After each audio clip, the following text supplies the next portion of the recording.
Hey friends, welcome back to the Freedom Affiliate Lifestyle Podcast.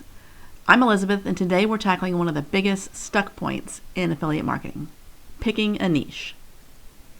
If niche selection has kept you stuck for weeks or even months, this episode is going to help you finally decide and move forward. Because I know what it feels like to be afraid of choosing the wrong niche. You don't want to waste time, you don't want to build something for 6 months and realize that you hate it. And you definitely don't want to pick something that feels fun, but can't actually make money. So here's the promise for today. By the end of this episode, you're going to have a short list of niche ideas and a simple process for narrowing it down without overthinking it. Okay, so let's do it. Now before we pick one, let's keep this super simple. A niche is just a specific topic or audience you create content for. That's it. It can be topic-based, like camping for beginners, or keto recipes for busy moms, or budget travel for families. Or it can be audience-based, like affiliate marketing for retirees, meal planning for college students, or fitness for women over 50. And here's an important point. A niche does not mean you can only talk about one tiny thing forever. It's more like choosing the aisle in the store you're going to shop in. Once you're in the aisle, you'll find lots of product shelves, like problems, questions, gear, tools, tips, mistakes to avoid, all of it. Okay, let me make this real with my own experience. I run 2 main brands. One is in the camping outdoor space, and one in the affiliate marketing space. My camping niche makes sense because it's genuinely part of my life. I already think about camping gear, recipes, camp setup, comfort hacks, and trip planning. So creating content around it doesn't feel like forcing myself to become someone else. And with affiliate marketing, it came from the same place.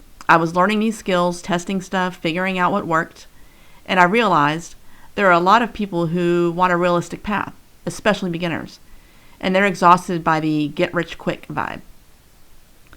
Now, I'll also say this. I've definitely had ideas over time that sounded good, but didn't stick.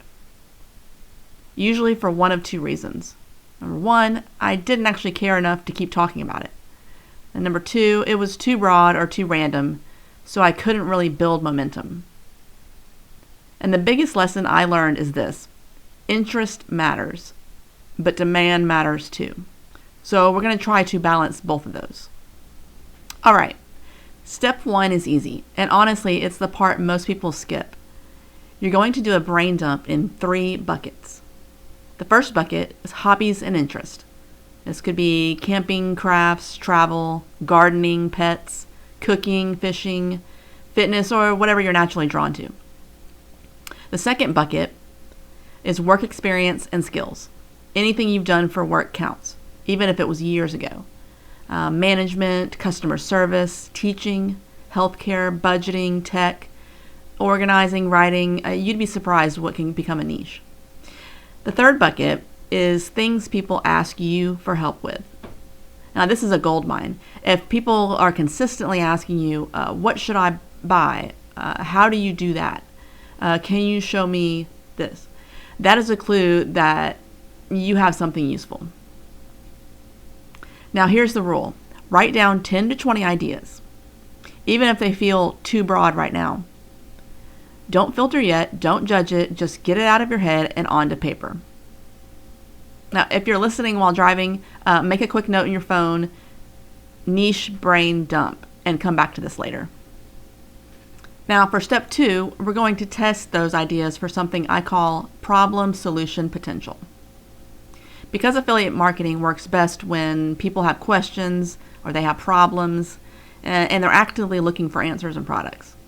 So ask yourself, are people trying to solve problems in this area?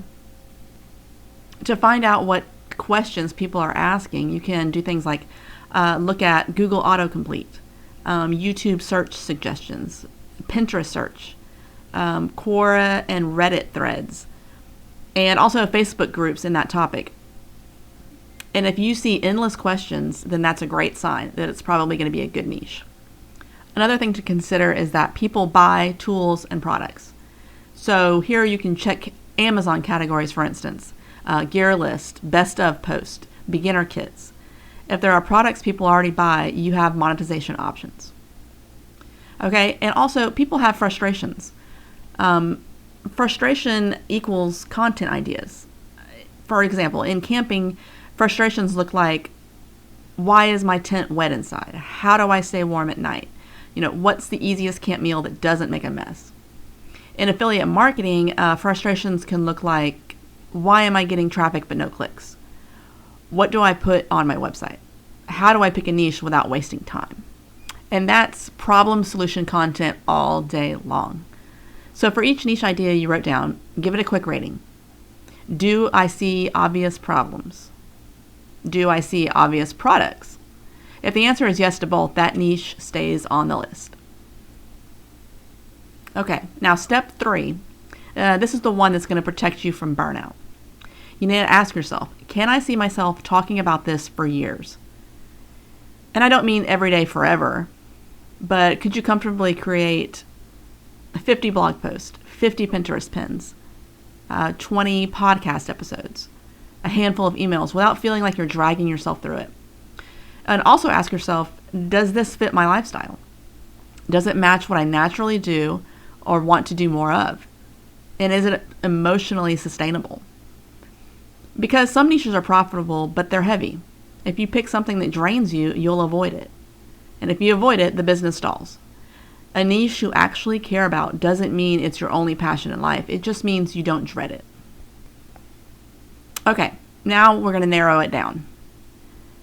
Take your best ideas and choose your top 2 candidates. Here's the filter to use. Pick the niches where you're genuinely interested. There are plenty of questions and common problems. There are products, tools you could recommend. And you can clearly imagine helpful content. A simple exercise that works really well is, like, for each niche, try to come up with 10 content ideas right now. They can be messy, just titles like best blank for beginners, how to blank without blank, blank mistakes to avoid, what I wish I knew before blank. If you can easily come up with 10 to 20 ideas, that niche has legs. If you can barely think of 3, it might be a rough long-term fit. And remember, you're not marrying this niche. You're picking a starting direction. This part is important. You are not locked in forever. A lot of successful marketers refine over time. They start broad and then discover what content performs best, what they enjoy creating, and what their audience actually responds to. The real win is building the skills, writing helpful content, learning SEO, getting traffic, understanding affiliate links and how they work, building trust. And those skills transfer. So even if you pivot later, you didn't waste time. You built your foundation. The only real mistake is staying stuck and never starting. Okay, so now you have a homework assignment to pick your niche based on the steps that we just went over. In the next episode, we're getting super practical. We're going to talk about how to set up the core pieces of your affiliate website so you can start publishing and building momentum. If this episode helped you, share it with a friend who's stuck in a niche selection. It really does make a difference.